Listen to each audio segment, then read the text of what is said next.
leave Atlanta, Georgia, to Southside, Clayton County, and come up here and, people be so gracious from fans, teammates I previously had known already before I got up here.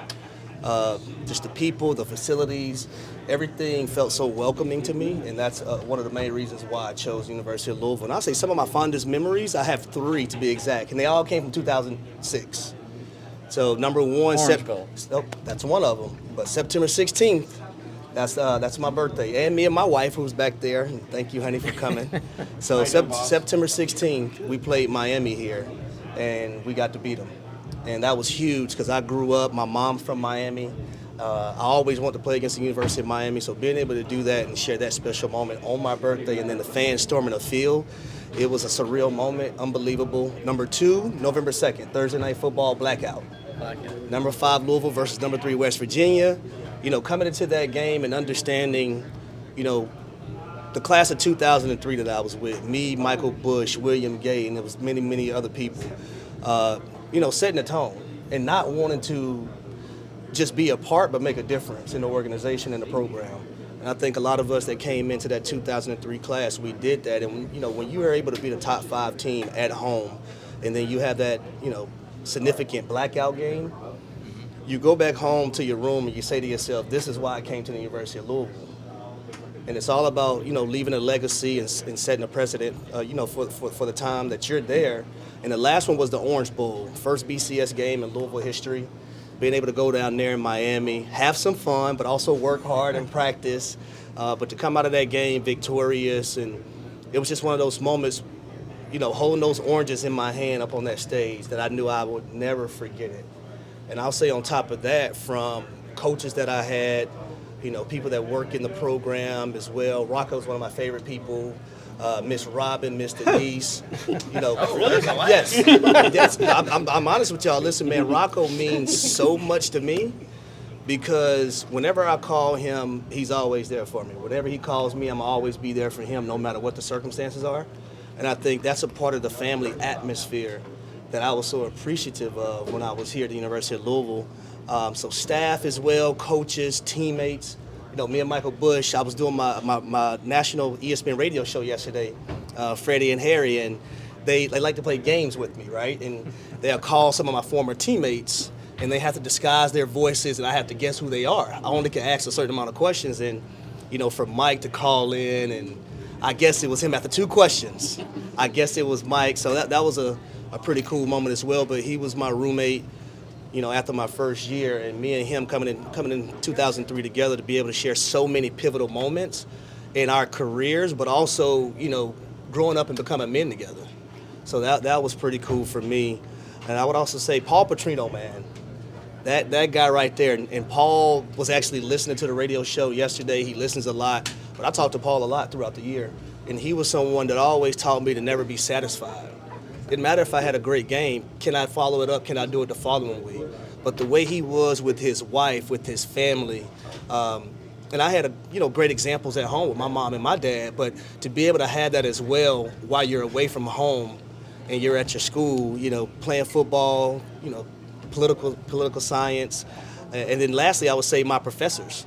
One of my professors are coming today, Dr. Wallace.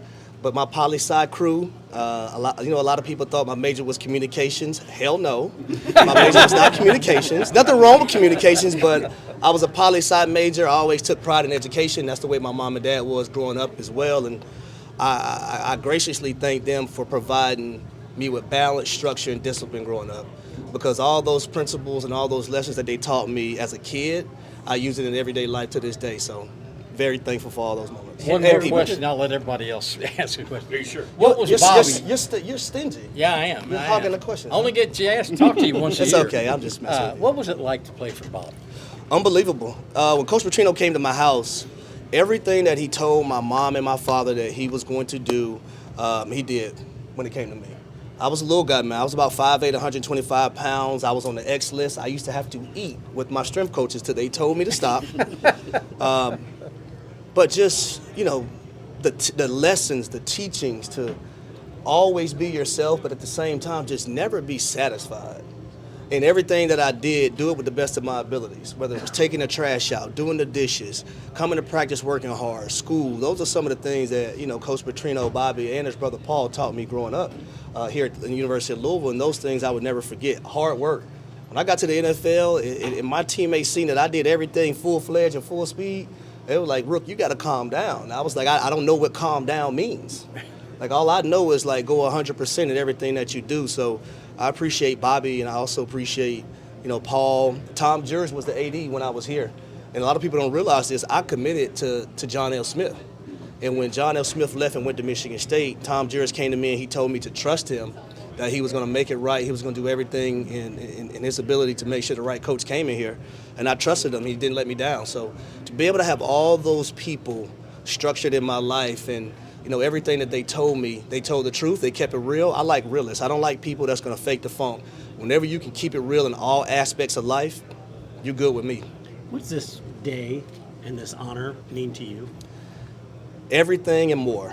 As a kid, when you're growing up, and my dad took us to a lot of college football games, and I'm running around the stadium as a kid with the football and, telling my dad, one day I'm going to be out there and seeing jerseys around other stadiums, and you say, one day I'm going to have my jersey up in the stadium.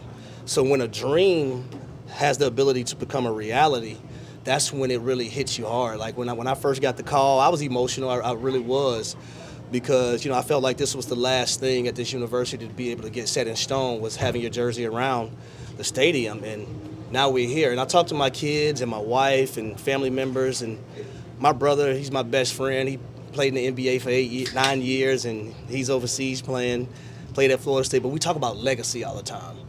And when I'm talking to my kids and talk about leaving a legacy, this is part of that story too. How much is That Boy Bad part of your legacy? Woo, That Boy Bad is a major part of my legacy.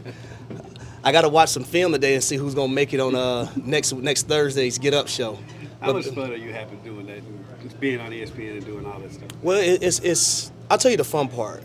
Being able to work with people that allow you to be yourself. And I'll tell you how that segment of That Boy Bad came up.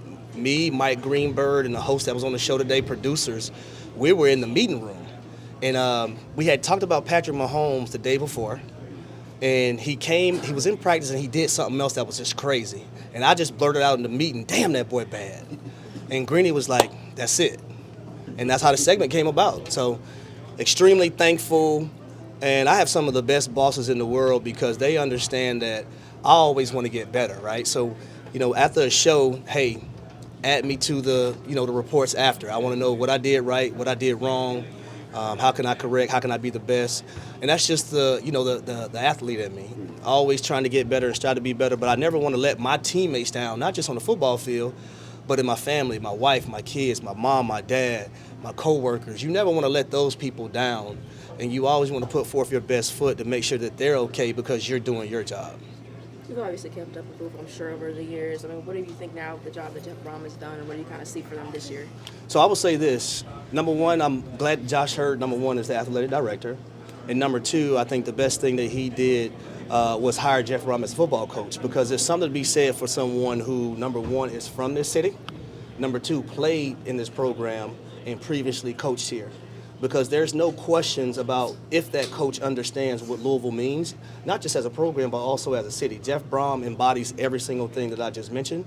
And we seen what happened last year going into the ACC championship game, ranked 19th in the country right now. Hopefully today we can continue the winning and then move up in the ranking. So we could potentially, probably have game day here someday, possibly.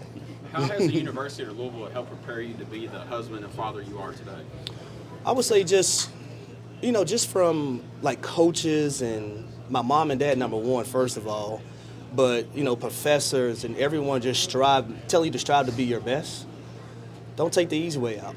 And my wife would tell you, I'm always trying to make myself uncomfortable. One of my favorite things is you got to get comfortable with being uncomfortable. Comfortability drives complacency. And whether it's within my family, all right, how can I put myself in an uncomfortable position so at the end of the day, I'm better for my wife, I'm better for my family, I'm better for my kids, so they can get the best version of me. Because the last thing I want is my family to take a back seat when, number one, they already have for me playing in the NFL for 10 years. So, my bosses, everybody know with me, my family comes before any and everything. Thank you, Harry. No problem. Thank y'all.